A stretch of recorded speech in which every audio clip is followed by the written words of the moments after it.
Alright, so I've been having issues with my garage door just randomly not wanting to go down. So if you see, it'll go that much and just stop and come right back up again. So we're gonna find a solution for this. Alright, so in my case, I determined that my issue was with these sensors. So they've been sitting here for quite a while. My house is probably 13 years old.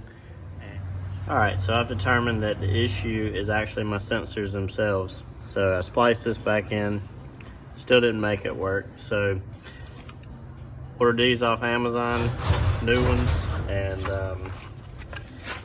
I've already got the brackets, but came with new sensors. So we're gonna go through the process now of hooking those up and see if that fixes our problem.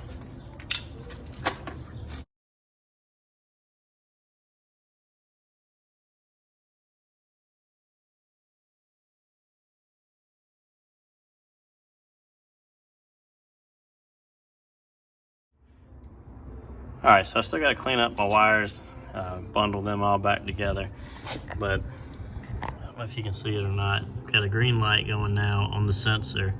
So we've got power going to it. They're lined up, which all you gotta do is just loosen this wing nut, adjust them until both sides are glowing green, and we'll give it a try now.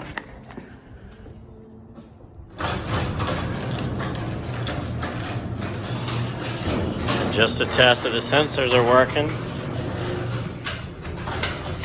All right.